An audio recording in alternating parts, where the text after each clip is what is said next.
Hello everyone, we are back with chapter 10 of The Treasure Hunter's Tale. A few months later, very early in the morning before the sun was up, Mr. Newhart awoke from his fitful sleep. He was eager to start the business of the day, as he had arranged to meet with the king's officer to discuss his plans and intentions and ask his advice. The king's officer loved to help the king's travellers on the road at any time, so didn't mind whether the sun was up or no. They walked together in a little glen near where the hunters were lodging and talked. "You see, my friend," Mr. Newhart was saying, "I know I am not a young man any more, but might not the young lady benefit from having a more mature man as her companion? I do believe her to be much grown in spiritual maturity since we last met, as I have had a correspondence from her to tell me of her and her mother's commission and how it is going. I wish to be a help to her and her new mother, that blessed lady who has taken her into her home and into her heart."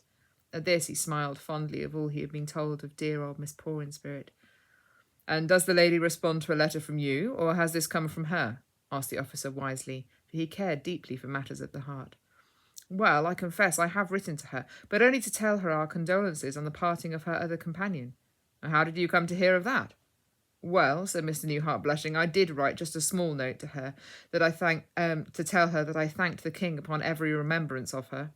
"Well said," remarked the officer. "And is it true? Do you really thank the king every time?" "I do," Mr. Newhart said earnestly. "Well then, man," said the king's officer joyfully, "you have the plan. Put it into action, and the king bless you both." Mr. Newhart smiled happily. "Well, there was another thing I wanted your advice on," he said. "Speak on," said the officer, for he knew what was going to be said before even Mr. Newhart knew, but he still delighted to hear it. "I was planning to give the lady the diamond I was given, on a ring, to show everyone that she is mine own flesh, or will be if she is willing to," he added quietly. "And will you leave it rough cut?" asked the officer. "Well, I was thinking it might be better to do something with it. After all, it is a treasure from the king, and like the talents of old, I should surely work it and cut it and polish it, and to make it even more beautiful." "A good steward of what the king has blessed you with," mused the officer. "The king will approve." Mr. Newhart beamed. "Then I will make arrangements to go there in person and ask her, for," said he, "I believe she will show more kindness in the latter end than at the beginning, inasmuch as she has followed not the young men. I should maybe write to her mother to ask her permission. It seems only right, as she is her only kin, and I am sure she must be reassured of my good intentions, but also to know that I will not take Miss Beloved of the king away from her, for it is the man that should leave his father and mother and cleave to his wife, is it not?" "'Tis indeed. Now go and tell your friends and write your message, for it is many miles' journey, and much may be happening in the meantime." Mr. Newhart thanked the officer heartily and went off with a will. While he was going back to their lodgings, he saw a large magpie swoop over the house and land on the chimney. In the magpie's beak was something shiny, and the magpie looked at Mr. Newhart quizzically. "I wonder not if that might be a treasure too," said Mr. Newhart to himself, and proceeded to get a ladder. "For there is something about the way the bird looks at me that tells me it is not just a trinket he puts in his nest. How fortunate that I have spotted it just next to the chimney stack." He propped the ladder against the wall and made sure it was sturdy and began to climb. "Although perhaps it may be wise to call my brothers in case of an accident," for he was not massively good with heights. Minutes later, all three treasure hunters were outside. One was standing in view of the bird, waving a little piece of bacon rind to entice the bird away from its nest. The other was standing at the base of the ladder to keep it steady, and with some trepidation, Mr. Newhart began to climb. You must understand that the house they were staying in was a boarding house for journeymen, and had some 3 stories to it, but thankfully Mr. Saved-by-Grace held the ladder firm, and Mr. Newhart went up. When he got to the top, he edged his way along the roof until he got to the chimney stack, and there was the magpie's nest. It was beautifully woven with twigs, but here and there were small sparkly things lining the inside, as magpies are very fond of anything that shines or sparkles.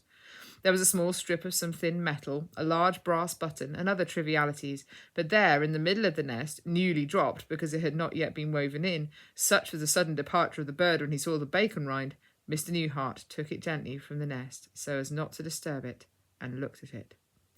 It was a beautifully formed gold ring, and adjusting his glasses that were given him by the officer to discern things hard to be seen, he had taken to wearing them all the time, he saw there was a small inscription around the inside of the band.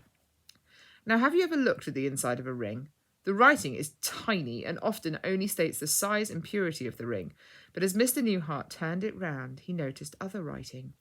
The magpie gobbled up the bacon rind and let out a squawk. "You'd better come down now, brother," called up Mr. Saved-by-Grace from the bottom of the ladder, "or you'll have an angry magpie to deal with."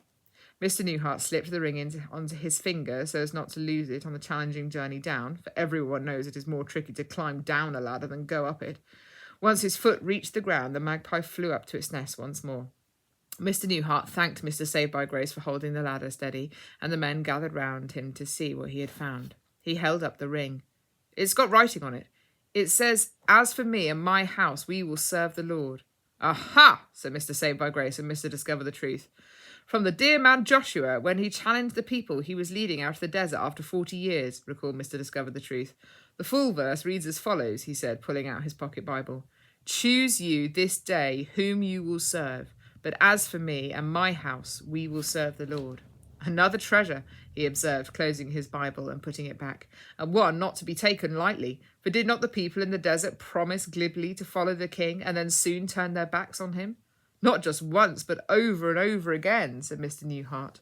"And yet when they repented," added Mr. Saved-by-Grace, "they were forgiven and restored each time, for there were many." "Just shows the patience of the king, does it not?" said Mr. Discover the Truth. "And now," said he, "you had better keep that ring safe, brother Newhart, for twould it not go well to make the ring you plan to give to our dear sister, Miss Beloved of the King?" "A capital idea," agreed Mr. Saved-by-Grace, and patted Mr. Newhart on the shoulder.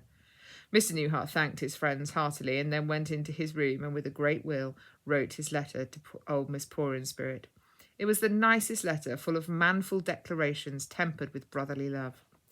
But that note arrived when things were very troublesome and sad, and such was the good lady's response, written in a time of great vexation, that she wrote the address terribly wrong, and it took many weeks before her message arrived.